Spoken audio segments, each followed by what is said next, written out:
Di kesempatan kali ini saya akan mencoba mengalur sebuah cerita film pendek di mana film ini bercerita tentang seorang mama muda yang menjadi single parent yang hidup dalam kesepian selama 7 tahun dan waktu serta rutinitas kesehariannya dihabiskan untuk bekerja dan mengurus anaknya.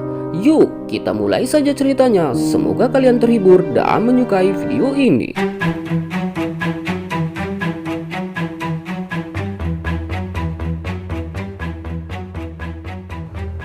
Di awal film kita akan diperlihatkan kepada seorang anak laki-laki yang bernama Luka dan dia sendiri sedang menunggu ibunya yang sedang mandi, di mana ternyata Luka akan segera berangkat ke Paris untuk mengunjungi ayahnya di sana.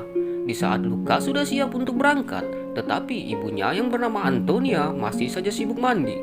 Hal ini pun membuat Luka berulang kali memanggil ibunya agar bisa cepat menyelesaikan mandinya, karena bus yang ditumpangi Luka akan segera berangkat.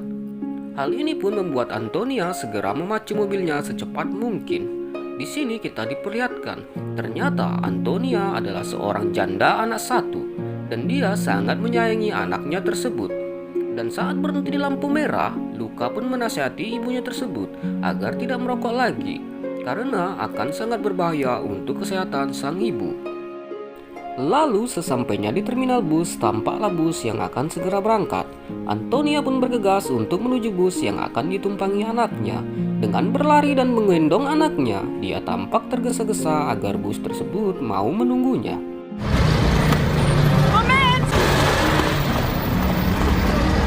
Kemudian sesampainya di depan bus, supir bus tersebut pun bertanya kepada Luka, kemana dia akan pergi. Dengan cerdas Luka menjawab bahwa dia akan pergi ke Paris untuk mengunjungi ayahnya. Di sini tampaklah wajah Antonia yang sangat sedih karena harus meninggalkan anaknya. Walaupun sangat berat, tetapi Antonia yang harus merelakannya karena semua untuk kebahagiaan anaknya tersebut. Setelah itu Antonia pun tampak mulai terburu-buru memacu mobilnya untuk menuju tempat kerjanya. Sesampainya di tempat kerjanya, Antonia pun bertemu dengan seorang pria yang menjadi penerima hotel dan memohon kepada pria tersebut untuk memarkirkan mobilnya ke basement. Tetapi pria tersebut menolak. Lalu dengan cerdiknya, Antonia pun memberikan ciuman hingga hati pria tersebut pun menjadi luluh. Lalu sesampainya di dalam hotel, tampak ada seorang resepsionis yang memandangi Antonia dan dia tahu bahwa Antonia sudah terlambat begitu lama. Apalagi Antonia sendiri bekerja di bagian housekeeping dan hotel tersebut adalah hotel yang sangat mewah dan mewajibkan yang bekerja di sana harus disiplin. Kemudian kita diperlihatkan seorang kepala hotel yang sedang mencari-cari keberadaan Antonia dan dia berkeliling ke setiap sudut dapur hotel. Namun dia juga tidak menemukannya. Bahkan dia juga bertanya kepada orang-orang di sana, tetapi tidak ada yang melihatnya. Lalu beberapa saat kemudian muncullah Antonia dengan wajah yang penuh keringat dan tampak kusam. Hingga hal ini membuat kepala hotel tersebut tampak marah kepada Antonia karena dia selalu menggunakan alasan yang sama, yaitu mengurus anaknya. Antonia pun mendapatkan teguran kembali dari kepala hotel dan dia tidak menerima alasan apapun dari Antonia karena kejadian tersebut sudah berulang kali terjadi. Tampak di sini Antonia hanya bisa tertunduk lesu karena dia merasa semua adalah kesalahannya. Namun tidak diduga di balik kerasnya teguran sang kepala hotel, ternyata kepala hotel tersebut memberikan satu kesempatan lagi kepada Antonia untuk merubah kebiasaan buruknya. Kepala hotel tersebut pun sadar bahwa Antonia adalah seorang single parent dan dia harus mengurus anaknya dan pekerjaannya. Dan dia sadar semua itu tidaklah mudah untuk dilakukan oleh seorang ibu. Di sini ternyata kepala hotel tersebut sangat baik dan perhatian kepada Antonia.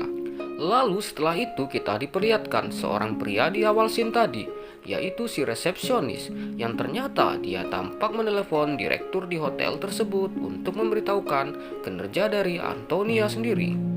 Singkat cerita, tampaklah Antonia yang sedang bersedih di dalam loker ruangan. Kemudian dia pun dihampiri oleh temannya.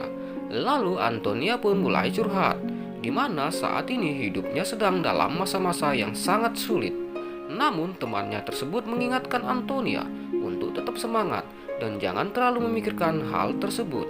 dan temannya tersebut pun meminta Antonia untuk mencari seorang pria. Namun tanpa diduga, Antonia pun berkata kepada temannya bahwa dia sudah 7 tahun tidak melakukan adegan mekanik, dan terakhir dia melakukannya adalah saat bersama mantan suaminya. Sontak hal ini membuat temannya terkejut dan meminta Antonia untuk membuka diri kepada lelaki lain. Antonia pun merasa minder karena dia adalah seorang janda anak satu.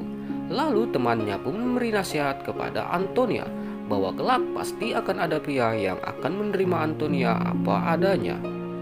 Lalu beberapa jam kemudian, direktur dari hotel tersebut pun tampak datang dan menegur Antonia karena dia telah mendapatkan informasi dari resepsionis bahwa kinerja Antonia sangatlah buruk dan sering datang tidak tepat waktu. Tetapi di sini kepala hotel pun tampak membantu Antonia untuk menjawab semua pertanyaan dari direktur, sehingga membuat direktur tersebut pun tampak percaya dan tidak akan memecat Antonia. Lalu setelah direktur tersebut pergi, kepala hotel pun tampak mengancam si resepsionis agar tidak mengadukan semua hal yang telah terjadi di hotel tersebut. Jika tidak, kepala hotel tersebutlah yang akan menghajar resepsionis tersebut. Kemudian setelah kejadian tersebut, Antonia pun mulai kembali bekerja seperti biasa, yaitu menjadi housekeeping. Dengan daftar tamu yang dibawa, satu persatu pun dia mulai memasuki kamar hotel yang ada di sana. Dan seperti biasa, dia mulai membersihkan setiap sudut ruangan kamar hotel. Dan di hotel tersebut pun banyak orang-orang penting yang menginap, mulai dari artis dan para pejabat.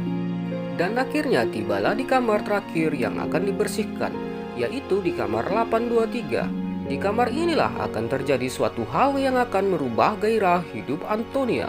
Saat mulai masuk ke dalam, Antonia tampak bingung karena dia tidak melihat satu orang pun yang berada di kamar.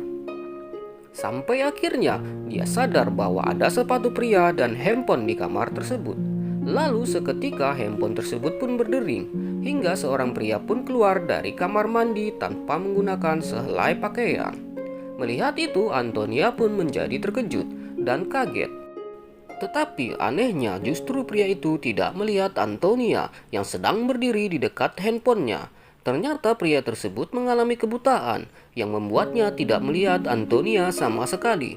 Dan ternyata pria tersebut sedang ada janji dengan seseorang, dan dia pun sedang siap-siap untuk segera pergi. Intellektuellen aus dem ZDF-Fernsehgarten in eine Galerie kriegst.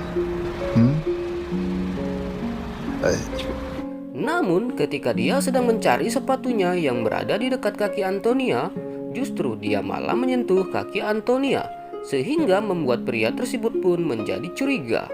Perlahan-lahan pria tersebut pun mulai meraba-raba dari kaki hingga ke leher Antonia. Dan hal ini pun membuat Antonia menjadi sangat tergoda dan merasakan kembali sebuah sensasi. Hingga akhirnya terjadilah peperangan romantis yang indah di antara mereka berdua.